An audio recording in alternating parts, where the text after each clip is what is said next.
A haunted house, a bag of cash, secret extremist compounds, and the skeletal remains of a family missing more than 4 years. The Jamison family case starts out odd, gets bizarre, and turns downright sinister. This has got to be one of the strangest unsolved mysteries you'll ever hear. Let's get into it.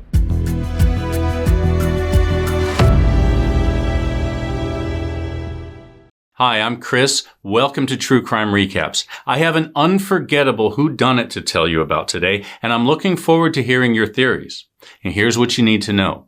The Jamison family members were 44-year-old Bobby, 40-year-old Sherilyn, 6-year-old Madison, and their dog Maisy. And they were last seen in Red Oak, Latimer County, Oklahoma on October 8th, 2009. On the day they disappeared, the whole family, including Maisy, drove up to Panola Mountain to check out a 40-acre plot of land they were thinking of buying. At the time, they lived about an hour away in Eufaula, but their plan was to convert a large storage container they owned into a living space up there. Now, normally, the real estate agent would have met them at the property they were considering, but for some reason, on that last day, they specifically told her they wanted to see it alone. All they wanted from her were the GPS coordinates so they could find the place, which was out in the middle of nowhere. A legend has it the mountains served as a hideout for outlaws like Jesse James and Belle Starr. And these days, locals, including Sherilyn's mother, whisper about extremists, cults, and drug dealers using the mountains as a secluded base of operations. And they didn't take kindly to outsiders. Not then, and not now. It was a strange choice for the Jamisons' new home, but they were determined to get away from it all and start fresh. Now, sadly, they never got that chance. 8 days later, their pickup was spotted. Their dog Maisy was clinging to life inside. She'd been eating her own feces to survive. The family's belongings were also left behind, including their wallets, Sherilyn's purse, their phones and jackets. As strange as it sounds, it gets weirder. A bag holding more than $30,000 in cash was shoved under the seat, untouched, and an 11-page letter from Sherilyn to her husband was in her purse. And it can only be described as a hate letter, since it was filled with accusations and insults. But there was no sign of a struggle, no traces of blood, and no damage to the truck. Now, earlier that day, they spoke to a man who lived near the land they were eyeing. His place was less than half a mile away from the truck. He says they chatted briefly and he saw them drive away, and no one else was seen on the road after that. It was like they'd simply parked the truck in the middle of the dirt road, closed and locked the doors behind them, and vanished into thin air. And that's where the case was stalled for 4 long years. Then, in November 2013, a group of hunters stumbled across the family's remains. They were found face down, side by side, 3 miles away from the truck. Unfortunately, they'd been out in the elements for so long, their cause of death couldn't be determined. And the mystery of what happened to them in those mountains has never been solved. So there you have it. Those are the basic facts of the case, but there are some perplexing details about the family's life you need to know about. Let's start with the months leading up to the end, and this is where it gets really weird.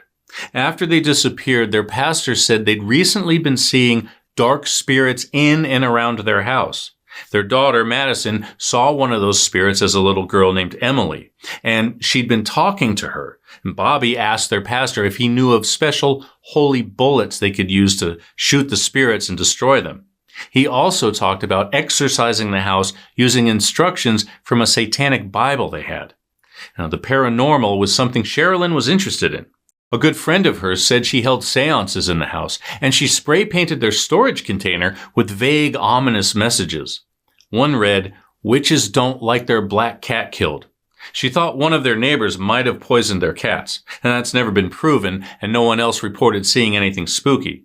But for what it's worth, their friends and family agree the house had a bad vibe to it. They certainly seemed to be living under a dark cloud. Less than 6 months before they disappeared, Bobby filed a restraining order against his 67-year-old father. He described him as a very dangerous man, involved with prostitutes, gangs, and meth, who thinks he's above the law. He claimed the man tried to kill them twice, according to the Oklahoman. And 2 months after the family vanished, his father died. He'd been sick and frail for a long time, which makes it hard to believe he could have been directly involved. But that wasn't the only public battle Bobby was fighting. He was also suing his parents for proceeds from the sale of a gas station they owned. He claimed he worked there for free with the understanding that he'd get half of it in the future. And besides the issues with them, he filed a lawsuit for damages after a car accident a few years earlier left him in severe pain. And according to the Charlie Project, for some unknown reason, they recently pulled Madison out of kindergarten and were talking about suing the school district. Bobby and Sherilyn were both unemployed and living on disability, hoping for settlement money to come in. Now, this brings up a couple of questions. How did they get to the spot where they were found? And if they weren't working at the time, where did the $30,000 in the truck come from? Their remains were less than 3 miles away, but as a friend of the family told the Keep the Search Alive blog, the distance is as the crow flies. If they hiked to that spot, it would be closer to 7 miles away over rough terrain. And none of them would have had the stamina for a hike like that. And it would have been next to impossible for Bobby to do it with his injuries. So were they taken somewhere else first, then hidden thereafter? And what about that money? Some speculate it was part of a settlement from the crash. Others say the lawsuit was still pending at the time. It's been rumored that it was drug money.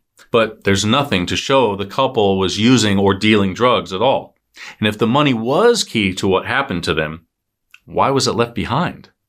Interestingly, the answer might be found in the 2 key pieces of evidence missing from the truck, a .22 and a brown briefcase. A home security camera captured Sherilyn and Bobby packing their truck the day they left. But even that simple task looked odd. Maybe it's just because we have the benefit of hindsight knowing what would soon happen to them. Or maybe something was very off that day. Police say the 2 of them made at least 20 trips back and forth between the house and the truck, and sometimes they weren't even carrying anything. It doesn't look like a word was spoken between them, and some people have described it like they were in a trance. Others have wondered if someone else was there with them, just out of sight of the camera, forcing them to pack up. And one thing is for certain, the brown briefcase police spotted being loaded into the truck has never been found. The former sheriff told the Oklahoman that he believes whatever was in the briefcase might have gotten them killed. And could the murder weapon have been the missing gun? It was always kept in the glove compartment, but it's never been found. And some reports say there was a small hole in Bobby's skull, about the size of a bullet from a .22. Was this a murder-suicide? Sherilyn struggled with severe depression. The 11-page hate letter to Bobby suggested that divorce or worse was on the horizon. But friends and family explained that away, saying it was just her way of coping, of venting, like the way a therapist might tell you to write it all down in a letter, but not to mail it. And there's no way of knowing if Bobby ever even saw that letter. If he had found it, would that have been motive enough for him to turn on his family? There's no indication she was afraid of him, and her marriage wasn't the only thing stressing her out. Not long before this, her sister died in a freak accident after an allergic reaction to a bee sting on her tongue. And Sherilyn was having a hard time moving past that. Maybe a fresh start in a new place was exactly what she needed.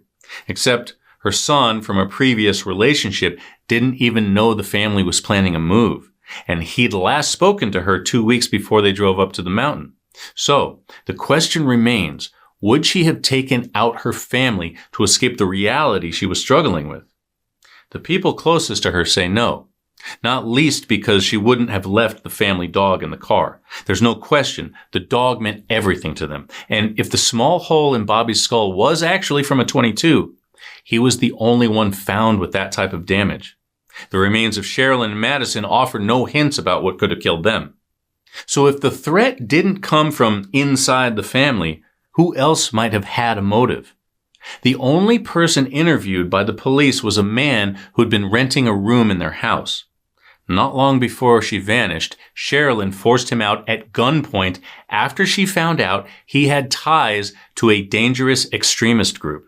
Her mother thinks that might have earned her a place on the group's hit list, and rumor has it their compound was hidden up in the mountains where they disappeared. But ultimately, the former renter was cleared. The only other clues come from the phone Bobby left behind.